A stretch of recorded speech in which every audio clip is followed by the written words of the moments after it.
Hello guys, in this video, I will teach you how to remove background from photos. First step is you duplicate the image. Then select Object Selection tool. Now click the object you want to be highlighted. If the image is highlighted, you zoom in and check for any overlapping selection. To fix that, let's find the tool Quick Selection. Hold on right click to adjust the selection.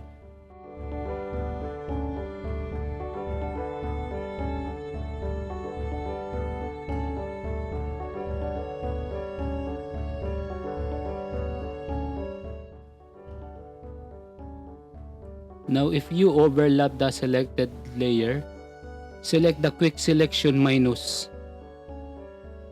Then go back to the image, then hold on right click. Then fix it. Let's select inverse, then click delete. Now we have already removed the background from the image or the object we have selected. We can now do anything to the image, like for example for thumbnails and anything you want. You can change also the background. Here's the edited and here's the original.